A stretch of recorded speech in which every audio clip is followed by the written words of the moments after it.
Randy Orton ngamuk lagi hajar habis Matt Cardona. R-Truth dan Damian Priest jadi tag team champions yang baru. Rhea Ripley dikeroyok Jade Cargill, Michin dan Bivep. Dan masih banyak lagi. Selamat datang di Extra Smack, dimana kita akan nge-recap dan nge-review episode SmackDown hari ini tanggal 21 Maret 2026. SmackDown hari ini dibuka sama Drew McIntyre yang kelihatan kesal banget. Dia bilang harusnya dia yang ada di main event WrestleMania, tapi katanya kesempatan itu malah dicuri dari dia. Pas dia masuk ke ring, Drew nantangin siapa aja buat berantem. Gak lama kemudian Nick Aldis keluar bawa pasukan keamanan. Aldis langsung nanya maksud kelakuan Drew apaan. Soalnya menurut Aldis, Drew udah dikasih semua kesempatan tapi malah makin ngelunjak sampai terancam dipecat. Tiba-tiba Jake Fatu muncul dan langsung nyerang Drew di pinggir ring. Awalnya Drew sempat ngelawan dan ngelempar Fatu ke barikade, tapi Fatu malah balik menggila. Drew dihantam ke tiang sama tangga ring. Belum puas, Fatu ngelempar Drew ke meja komentator. Pas official lagi nyoba misahin, Fatu lepas lagi, lari kencang terus loncat dari atas barikade nimpa Drew sampai meja komentatornya hancur berantakan. Wah gila sih, pembukaan SmackDown tadi bener-bener liar dan kacau, tapi aku suka banget. Rasanya beda aja gitu dari biasanya yang cuma dibuka pakai promo ngobrol doang. Jacob sama Drew emang keren, mereka nunjukin intensitas yang pas. Udah jelas banget sih mereka berdua bakal baku hantam di WrestleMania. Tinggal nunggu diresmiin aja. Masuk ke pertandingan pertama di SmackDown hari ini, perebutan gelar WWE Tag Team Championship antara sang juara Tama Tonga dan Jesse Mateo lawan Damian Priest dan R-Truth. Priest benar-benar dominan di awal, dia sikat Mateo pakai power offense-nya yang ngeri, tapi gara-gara gangguan dari Tonga Loa di pinggir ring, momentumnya jadi keganggu. Habis jeda iklan, Mateo sempat pegang kendali sampai akhirnya Priest berhasil counter dan kasih tag ke R-Truth. Suasana makin kacau pas kedua tim berantem sampai keluar ring. Ditambah lagi ada gangguan ke wasit dan R-Truth dipukulin di pinggir ring. Tapi tiba-tiba lampu mati. The Wyatt Six muncul dan langsung baku hantam sama faksi lawan. Di tengah kebingungan itu, R-Truth pinter banget nyari celah. Keluarin jurus pamungkasnya ke Mateo untuk memenangkan pertandingan. Dan boom, kita punya juara baru tag team yaitu R-Truth dan Damian Priest. Ini pertandingan yang seru dan gak ketebak, itu yang bikin keren. Aku sih gak masalah ya MFT kehilangan gelar, soalnya menurutku mereka jadi juara itu agak ngebosenin. Udah kelihatan juga sih kalau WWE emang rencanain MFT lawan The Wyatt Six di WrestleMania nanti buat nyelesain rivalitas panjang mereka. Jadi emang masuk akal kalau sabuknya dilepas dulu dari MFT. Di backstage, Katie Kelly lagi wawancara The Bella Twins. Mereka bilang pengen banget menangin Women's Tag Team Championship. Tapi omongan mereka dipotong sama Charlotte Flair dan Alexa Bliss. Charlotte dengan pedesnya bilang kalau si Bella Twins itu egois dan justru dia bareng Alexa yang harusnya jadi penantang berikutnya. Di sudut lain, Candice LeRae lagi bareng Johnny Gargano yang lagi tiduran. Si Danhausen datang nyamperin cuma buat minta duit. Candice akhirnya ngasih duit biar dia pergi. Gak lama setelah itu, The Motor City Machine Guns lewat di depan mereka. Katie Kelly lanjut ngobrol sama Sami Zayn. Sami curhat kalau harusnya dia fokus buat lawan Aleister Black. Tapi pikirannya lagi kebagi gara-gara Cody Rhodes dan kejadian minggu lalu soal Randy Orton yang pegang sabuk. Trick Williams tiba-tiba nimbrung, ngeledek pola pikir Sami, terus nyuruh dia pergi gitu aja. Sami yang gak terima langsung nantangin Trick buat tanding. Trick cuma bilang dia pikir-pikir dulu sambil mungkin bakal nontonin pertandingannya Sami nanti. Lanjut ke pertandingan antara Fraxium lawan The Motor City Machine Guns. Pertandingannya cepet banget. Dari awal kedua tim udah saling pamer kerja sama tim yang oke. Sebelum iklan, Fraxium sempat dapat angin seger lewat serangan-serangan udara mereka yang lincah. Pas balik dari iklan, tensi makin tinggi. Saling tukar serangan terus gara-gara combo dari Fraxium. Tapi The Motor City Machine Guns gak mau kalah. Mereka balas pakai serangan kombinasi mereka sendiri. Pas suasana makin chaos karena semua orang masuk ke ring. Fraxium sempat bikin lawan-lawannya terlempar keluar terus disusul dengan aksi loncat keluar ring. Tapi pas balik ke ring ada gangguan dari Candice LeRae. Gara-gara itu Sabin berhasil nge-roll up Fraser untuk memenangkan pertandingan. Oke, mereka itu dua tim favoritku, tapi match tadi emang lebih fokus buat lanjutin cerita aja. Intinya sih tentang Alex Shelley yang pengen bantuin Johnny Gargano, sementara Chris Sabin gak mau. Akhirnya Candice LeRae turun tangan buat bantu The Guns menang.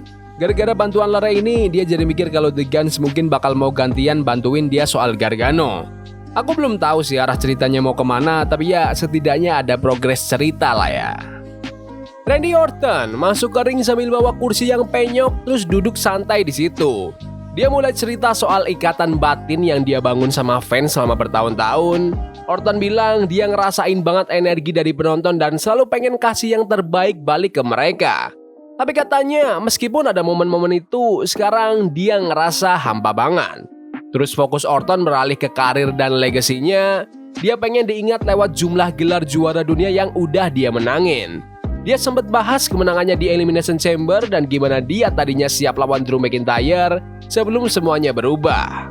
Orton juga nyentil Cody Rhodes. Katanya omongan Cody minggu lalu bikin dia sadar dan ngebangkitin sisi berbahaya dalam dirinya lagi. Orton ngerasa dia butuh sifat setan itu biar bisa dapat gelar juara lagi. Dia natap ke arah logo WrestleMania dan sesumbar bakal ngalahin Cody buat ngerebut WWE Championship di main event. Dia bilang berkali-kali kalau suara-suara di kepalanya bilang dia bakal menang. Pas lagi jalan di backstage, Orton ketemu Matt Cardona. Cardona nanya-nanya soal kelakuan Orton minggu lalu. Orton malah ngegas, gak peduli sama omongannya, terus langsung kasih bogem mentah ke wajah Cardona sambil nyuruh dia jangan ikut campur urusannya.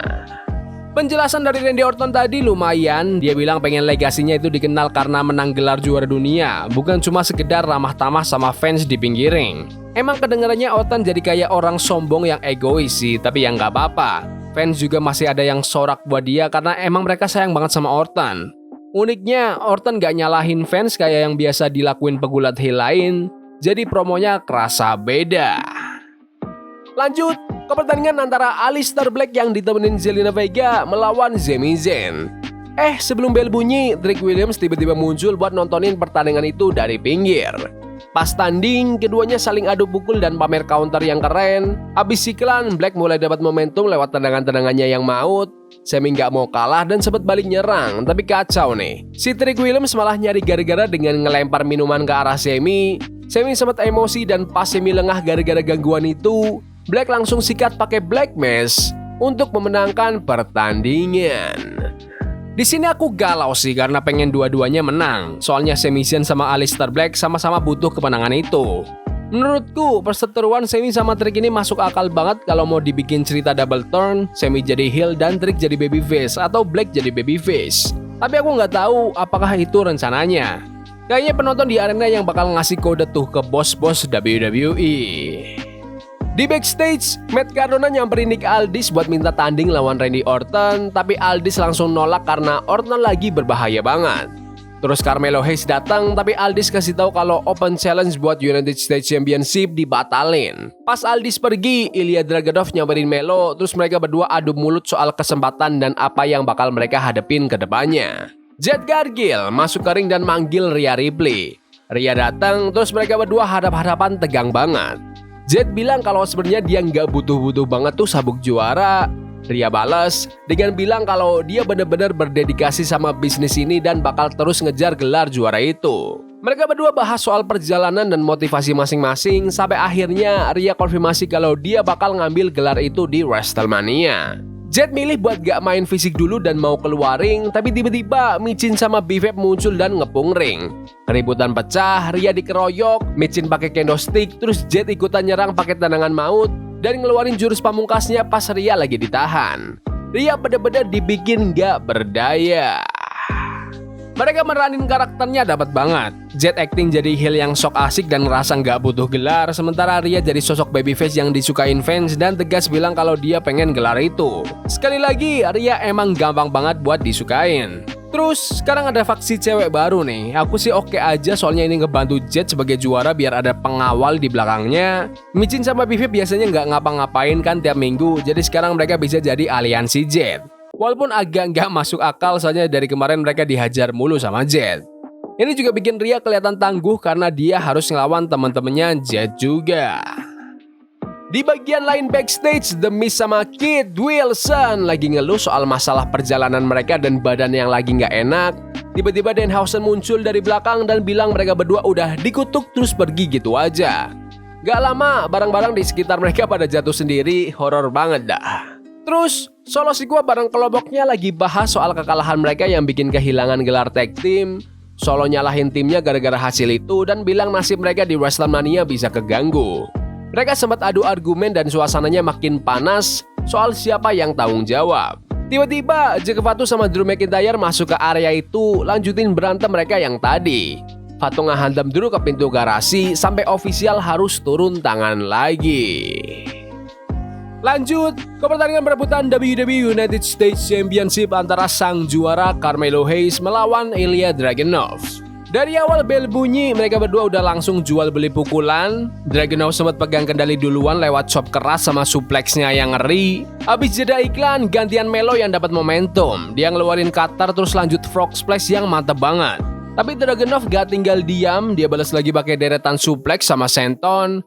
Pertandingan makin panas sampai lewat iklan lagi, di mana Dragunov pamer jurus-jurus powernya, tapi Melo pinter banget nyari celah buat nge-counter. Di detik-detik terakhir, pas Dragunov mau nyelesain pertandingan, Melo tiba-tiba balik keadaan lewat sunset flip untuk memenangkan pertandingan.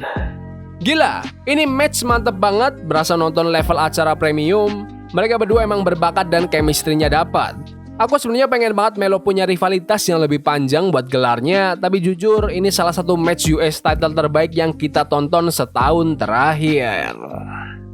Di backstage, Jelly Roll ngobrol sama Randy Orton. Dia bahas soal kelakuan Orton minggu lalu. Jelly bilang kalau dia sebenarnya khawatir banget sama Orton dan nyemangatin Orton buat ngeberesin masalahnya. Orton dengerin masukan itu, dia setuju buat beresin semuanya. Terus mereka berdua sempat pelukan bentar. Terus, Kit Wilson naik ke ring dan manggil Jelly Roll. Jelly akhirnya datang, tapi si Wilson ini malah ciut, nggak mau main fisik. Dia malah ngajak adu bacot aja. Wilson mulai ngoceh-ngoceh ke Jelly Roll, terus Jelly balas pakai omongan yang gak kalah pedas. Tapi pas Jelly lagi lengah, Wilson malah nyerang dari belakang pakai mikrofon. Belum puas, dia lanjut hajar Jelly pakai jurus dari tali ring paling atas. Emang sempat ada momen-momen yang agak kaku sama ejekan yang receh banget, tapi menurutku Kit Wilson tampil oke kok. Aku seneng akhirnya dia dapat jalan cerita sendiri. Kit yang dapat keunggulan di awal sih bagus ya buat bikin dia makin dibenci fans. Kayaknya mereka bakal ada spot di WrestleMania nih. Pindah ke backstage, Julia lagi konfrontasi Kiana James soal hasil tanding kemarin dan Kiana minta maaf gitu. Terus Chelsea Green sama Alba Fire datang nyamperin, kayaknya mau ngajak aliansi bareng Julia. Tapi Julia nolak mentah-mentah dan milih cabut bareng Kiana. Setelah itu, Nick Aldis ngobrol sama Jelly Roll yang masih kesel. Jelly minta dijadwalin tanding lawan Kit Wilson. Aldis langsung setuju dan bikin match itu resmi buat minggu depan. Sekarang giliran pertandingan perebutan Women's Tag Team Championship, Nia Jax sama Lash Legend lawan The Bella Twins. Di awal match, The Bellas kompak banget, mereka sukses dapat kendali, tapi keadaan berbalik pas ada gangguan di pinggiring dari Charlotte Flair sama Alexa Bliss. Habis iklan, kedua tim saling tukar serangan kombinasi. Suasana jadi pecah pas semua orang ikutan masuk ke ring. Gara-gara campur tangan Charlotte Flair yang makin parah, wasit akhirnya mutusin buat bunyikan bel. Pertandingan selesai gitu aja tanpa ada pemenang yang jelas. Habis keputusan itu, ring benar-benar jadi arena tawuran. Semua orang baku hantam, terus Nia Jax sama Lash Legend masuk lagi buat nyerang Charlotte Flair. Pertandingan yang lumayan lah, meskipun akhirnya ketebak bakal DQ gara-gara The Bella Twins kayak minggu lalu. Aku emang gak nyangka bakal ada ganti juara di sini sih. Kayaknya kita semua udah bisa nebak kalau di WrestleMania nanti bakal ada match tag team yang rame banget. Mungkin bakal ada Jax dan Legend lawan The Bella Twins, Flair dan Bliss, terus mungkin tim lainnya. Segmen tadi emang cuma buat manasin cerita aja. Di backstage, Randy Orton lagi teleponan dan bilang kalau dia bakal beresin situasinya sekarang juga. Orton terus masuk ke ring bawa kursi dan manggil Matt Cardona. Cardona datang terus Orton minta maaf secara lisan sambil bawa-bawa sejarah masa lalu mereka. Mereka berdua salaman terus pelukan. Tiba-tiba Orton kasih low blow ke Cardona dan langsung sikat pakai RKO. Orton lanjut hajar Cardona di pinggiring pakai kursi sampai akhirnya para ofisial datang buat misahin dan nyuruh dia berhenti. Di menit-menit terakhir, kamera nampilin Jaka Fatu sama Drew McIntyre yang masih berantem gila-gilaan di luar arena. Berantemnya sampai ke tempat yang tinggi banget sampai mereka berdua malah jatuh. Official langsung lari nyamperin dan manggil bantuan medis, dan SmackDown pun berakhir dengan suasana yang bener-bener gantung dan mencekam. Segmen yang klasik, ngelihat Randy Orton tiba-tiba kumat dan nunjukin sisi liarnya. Aku udah duga si Cardona bakal jadi korban yang gak berdaya di situ. Terus karena di episode ini banyak banget Drew sama Jaka berantem, ya emang paling pas nutup acaranya dengan nunjukin mereka berdua jatuh barengan dari ketinggian di luar gedung. Oke, secara keseluruhan aku nikmatin SmackDown hari ini. Emang kerasa banyak ngobrolnya karena udah dekat musim WrestleMania, tapi kualitas pertandingannya di sini tetap kuat. Intinya ini SmackDown yang oke di jalan menuju WrestleMania. Oh ya, aku juga mau ngucapin selamat Hari Raya Idul Fitri ya buat kalian semua yang merayakan. Mohon maaf lahir dan batin. Ya udah gitu aja video hari ini. Jangan lupa like dan subscribe ke channel ini karena gue pengen 20.000 subscribers di bulan ini. Tolong bantu. Yes boy, see you. Love is a game we play incognito. Forbidden fire on Nico. Burning for love we can hold. I wish we were impossible. Yeah, we play incognito. Forbidden fire on Nico. Burning for love we can hold. I wish we were